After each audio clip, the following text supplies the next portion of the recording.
কসবা উপজেলা প্রেস ক্লাবের ইফতার ও দোয়া মাহফিল অনুষ্ঠিত। তানভীর আলম ডালির ক্যামেরায় সংবাদের শুরুতে আছেন আকলিমা রশিদ ডালি। ফারজানা রশিদ রূপার সহযোগিতায় শুনছেন সংবাদ শিরোনাম। কসবা টিভির ডেস্ক রিপোর্ট। কসবা টিভি, হৃদয়ে বাংলা। এখন বিস্তারিত জানাচ্ছেন আফরোজা রশিদ হাসি। অন্যান্য সুধীবৃন্দ, আসসালামু আলাইকুম।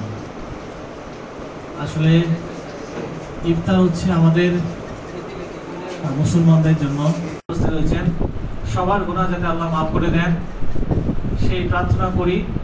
এবং একই সাথে আজকে যারা এখানে ইফতার পার্টিতে শরীক হয়েছেন সবার প্রতি ধন্যবাদ এবং কৃতজ্ঞতা জানিয়ে আমার সংক্ষিপ্ত বক্তব্য এখানে শেষ করছি। আসসালামু আলাইকুম। প্রতিকারিত আজকের এই ইফতার অনুষ্ঠানে আমাদের সাথে অর্ডার করছে না, বিধায় আমি মুখে নিতে পারছি না।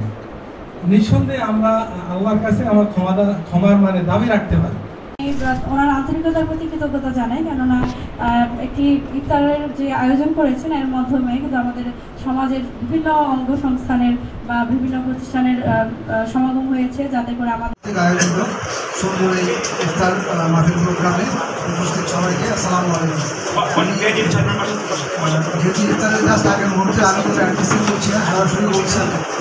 আমি যতটুকু বুঝি যে আমি বক্তব্য দেওয়ার মধ্যে একটা মনোপ্রসূক্ষ মানুষ। আমি আপনাদের সহযোগিতা চাই, দোয়া চাই। আমার 60 বছরের ছুটি পা দিয়েছে, 44 বছরের সাংবাদিকতা। 1978 সালে সাংবাদিকতার বীজ রোপণ করি, কসবা উপজেলার প্রেস ক্লাব প্রথম গঠন করি। তারপরে আমার থেকে ভেঙে ভেঙে কিন্তু অনেক প্রেস ক্লাব হয়েছে। আমি সকলের সফলতা কাজ করি, তবে একটাই অনুরোধ থাকবে সকলের প্রতি, চলো না সকলে মিলেমিশে সুন্দর কসবাকে আমরা গড়ে তুলি, প্রশাসনকে সহযোগিতা করি। এই পথটা রেখে আপনাদের কাছে ভালোবাসা এবং স্নেহ, দোয়া এবং সুস্বাস্থ্য কামনা করে আমি বিদায় নিলাম। আসসালামু আলাইকুম রাহমাতুল্লাহি ওয়া বারাকাতুহু। আপনাদের সহযোগিতা চাই কসবা উপজেলা প্রেস ক্লাব।